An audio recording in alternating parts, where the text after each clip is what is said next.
I'd love to bring you back to Omnibus. Could you tell us how you were cast and some of the early challenges of you approaching that role?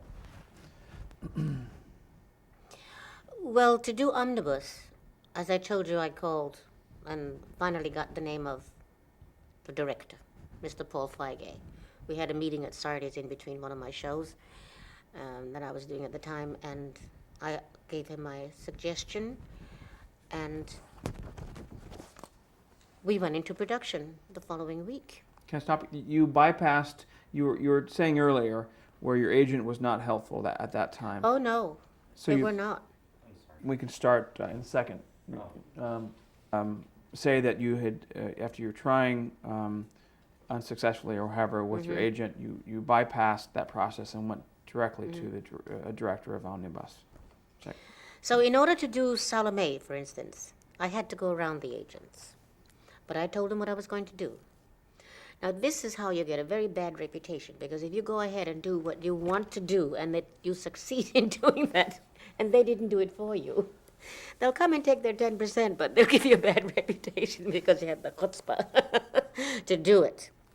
So when I called Mr. Feige, and we had a meeting, and we went into production the following week. Now, this was Mr. Paley, who was head of, what, is it NBC?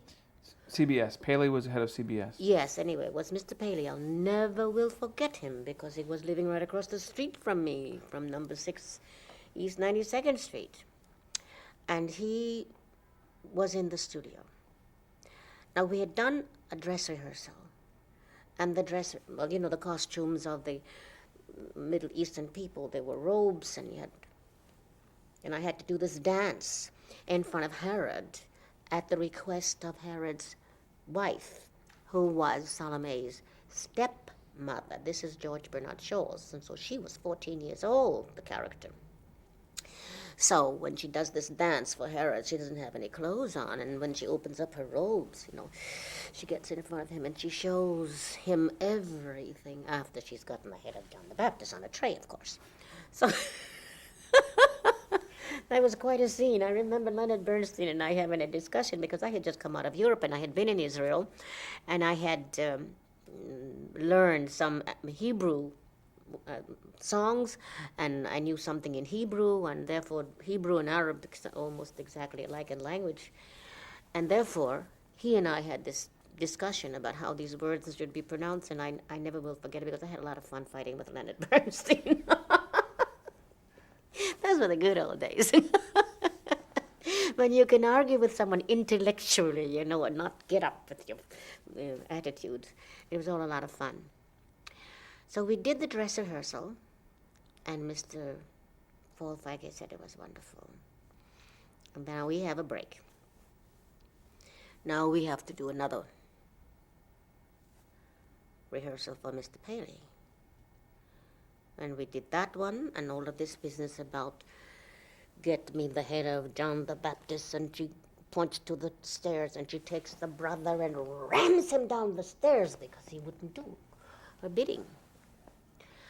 Well, after the rehearsal, Mr. Paley comes and he said, he can do that to you, but you cannot do that to him because of a difference in color. A white person can do it to a brown-skinned person, but not the other way around. He said this to you? Well, he said that right in front of all of us. Because Mr. Paul Feige, who was our director, whom I absolutely love, he was a wonderful director and a wonderful man. I love that man. Wonderful soul. And when Mr. Paley said that, naturally he took the guts. He took that fire out of me that was burning in the character, burning the character into her, and vice versa. And he took out a whole soliloquy where this fire was not there anymore. It was, get me the head of John the Baptist, or all gone. And I remember having, after that, to do that whole hour of taking the head, and it was Landau. Martin Landau? Yes, who played John the Baptist. And I had this head on the tray, and I had to go up these stairs as I was doing the soliloquy. And when I get to Harriet, I give him the head, and then she does this dance. Well, I would say half of the fire was gone. Because I was now trying to find, I guess, to lose that feeling of rejection. But I don't think it ever left. But at any rate, everybody said it was a wonderful performance in general. And it was a success as far as the television was concerned, as far as I can remember. So I just want to be clear that the portion of the scene was deleted, whereas your character didn't push Right. the guard down the stairs at all. That was completely gone. That soliloquy was gone.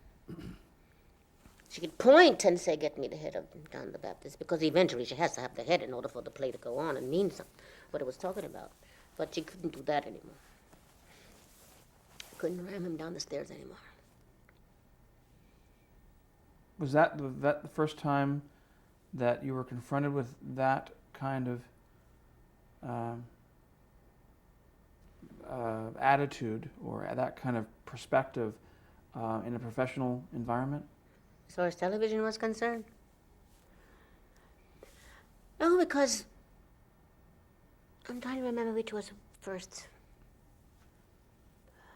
Yes, I think that was the first time in America where I was. In Europe, we didn't have anything like that. I had done a lot of, well, I was only singing things in Europe. I wasn't acting. I was acting in films, but not for television.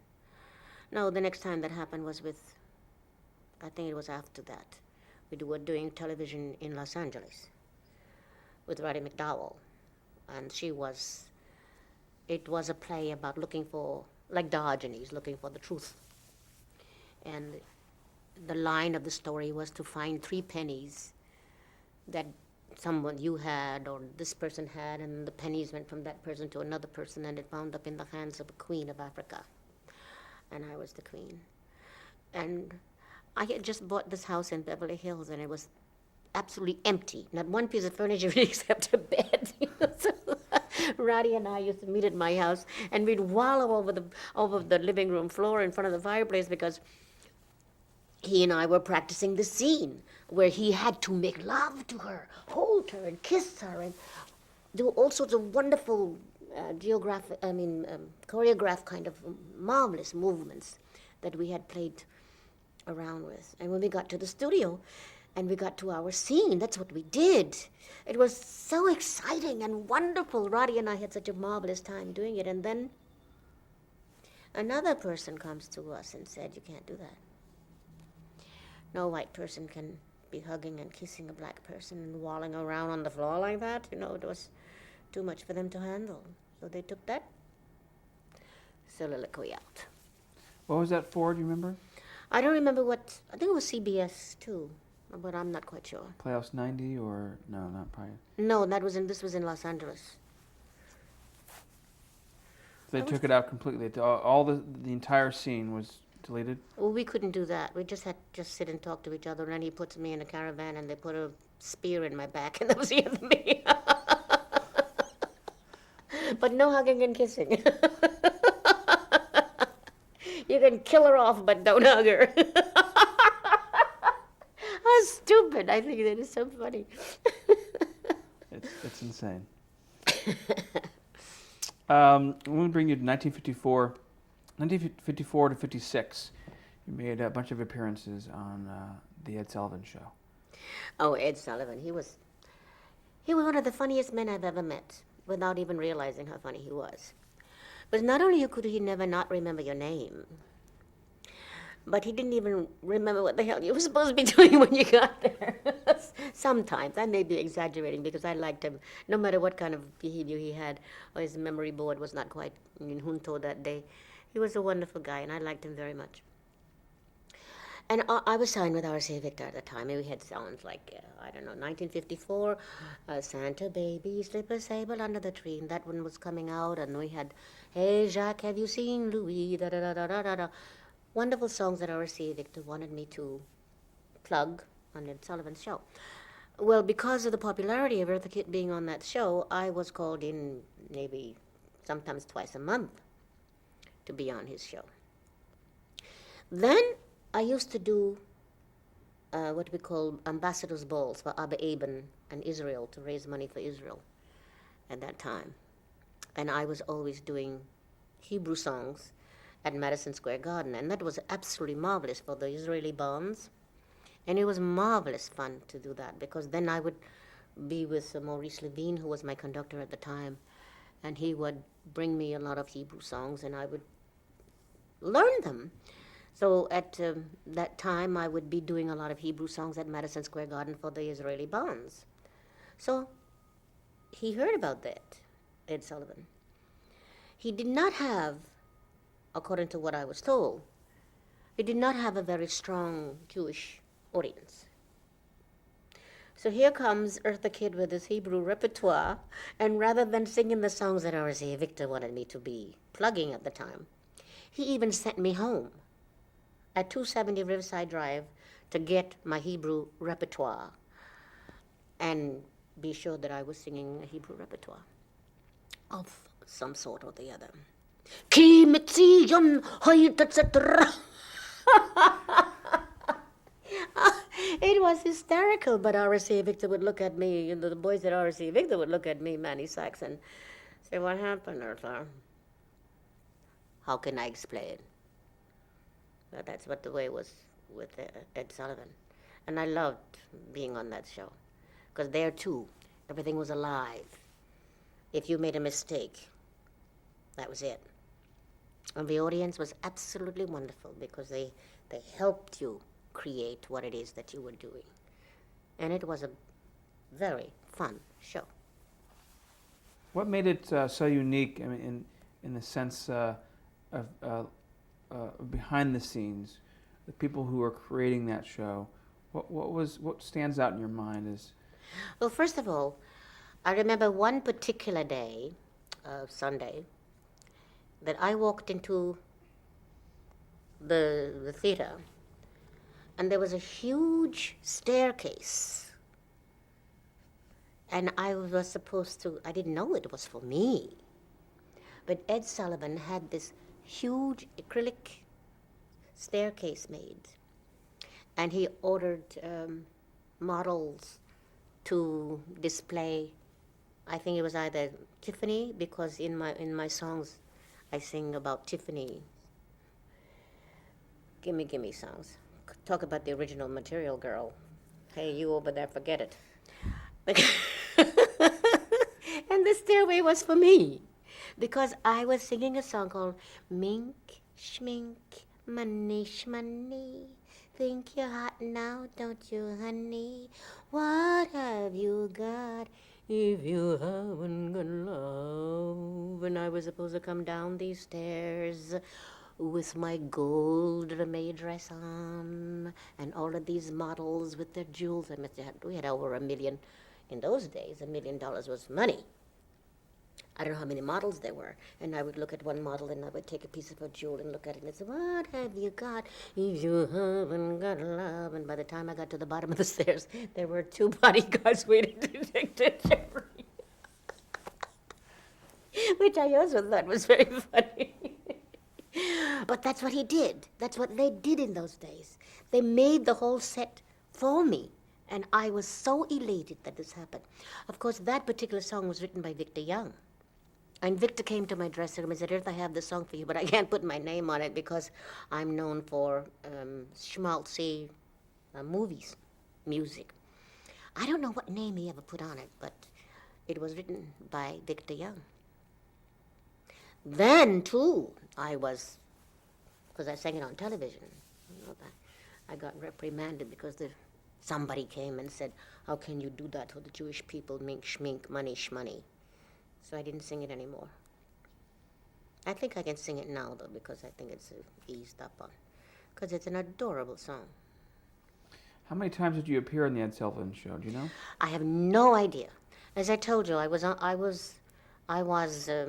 requested to be on it so many times. that even sometimes I was not allowed to wear a dress, I think, because he said I was too sexy in a dress. So I had to wear pants from time to time. Because when he said when I wore dresses, he got letters from the Catholics, said she's too sexy. So Sullivan would tell you this personally? Yes, he called me to his room several times and said, Eartha, I would like you to do this and that and the other thing, but we can't do this and that and the other thing because of da da da da. And showed me letters. Was he understanding of the criticism, or did he? That's why he wanted me also to sing Hebrew songs. Because now I was reprimanded by the Catholics for being too sexy, or at least that's what he told me. And then now he wanted he wanted the Jewish audience, so I had to sing in Hebrew. But he would explain things to me himself. He was not one of these people who send word to you by messenger. Let me pause there for a second. That piece of hair is. If you could describe Ed Sullivan in your view, personally and professionally, we know the shows, but what was he like in preparation of those shows? What was he like as a human being? Well, as I said, I liked him very much as a human being. I thought he was very much of a gentleman and very considerate of his artists. But in general, I don't think he had very much to do with, well, I don't know that, because I was going to say very much to do with his artists in general, like going and having a drink with you or something like that. But I was in his dressing room a lot, because I guess he just liked to talk to me personally. And he realized also, too, that I was not under the control of a manager or an agent, that I had my own free will, and what was suggested to me would have been either rejected or accepted if he and I, face to face, had that conversation about what he thought should be. So did you navigate without an agent or a manager? I never had a manager.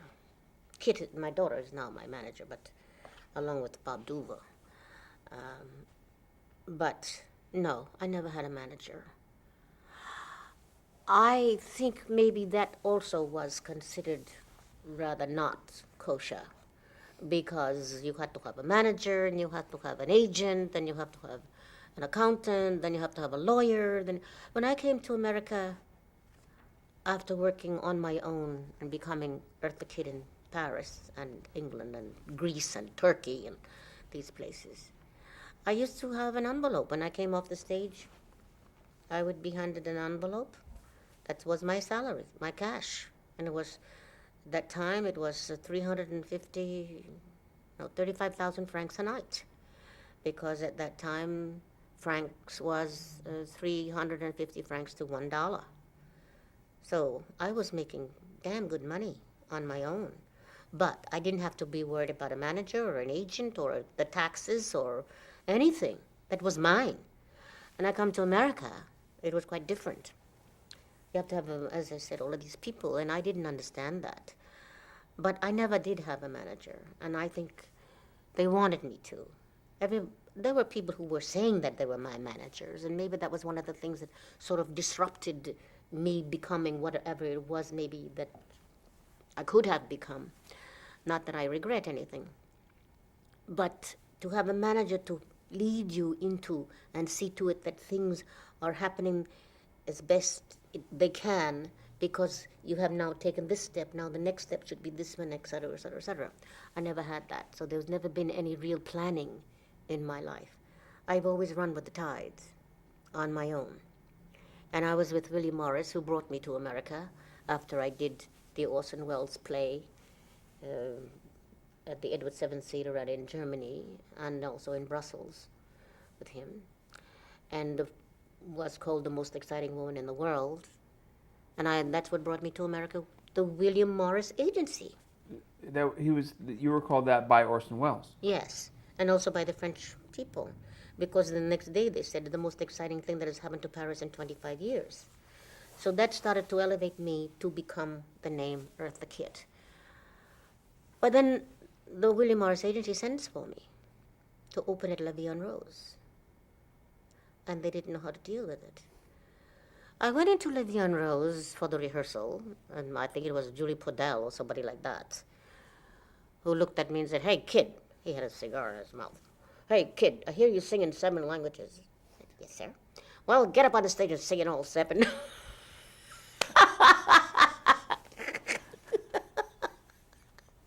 Well, that's what I did.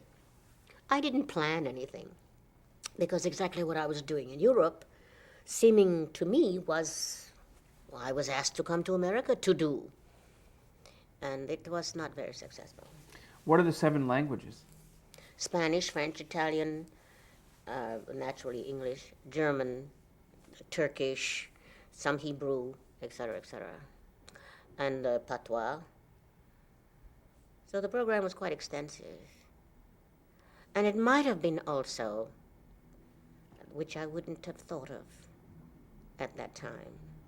But you would think that if you were doing something that was not going to be acceptable to the audience and they knew it, they would have told you. And I was also singing in German, and it may not have been quite the thing to do, but I didn't know that. But they looked at me and said, "What do you do?" But they also said that when they got me for New Faces, here again, they called, what's his name? Leonard Silman, who wanted me to do New Faces of 52. And the agent who had signed me here to come to America, "Oh, you don't want to do anything for Leonard Silman. He hasn't had a hit since 1934. You don't even bother."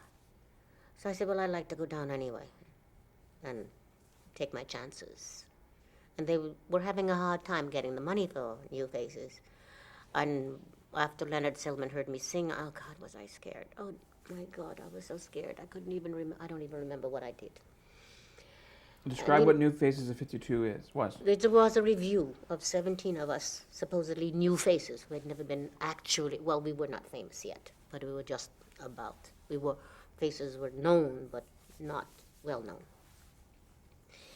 And I went in, and they looked at me after I was accepted, after getting the money, helping them get the money through Walt Chrysler and all that. They looked at me and said, "Now, what do you do?" And I said, "I don't know. I can't tell you what I do. I can only show you what I do. And if you give me 6 chaise lounges, I'll show you what I do." So I had a wonderful time auditioning myself into situations that I didn't know what else to do except do whatever comes naturally to you on the spur of the moment. Fast thinking on your feet. Because I'm the most shy person in the world. I don't believe it. But you wave a finger in my face and say, "I dare you." Really? Then you get up and you do. Because you have to survive. And I had to survive. There was nobody there to help me. If I didn't have a family, I'm an orphan. But it sounds like even though other people were not comfortable with you going through your career without a manager, because those are the rules, that in fact... They still are. Right. Nobody's supposed to talk to the artist directly. Have to go through the manager or go through some kind of channel or the other. But I love that face-to-face contact, that hand-to-hand contact. Because if you don't read the bottom line or the little teeny-weeny print in a contract, you still don't know what the hell you're getting into. So, but if you shake my hand and I give you my word, that's it. I don't need a piece of paper. But that's not the way it is, lawyers and all that kind of thing.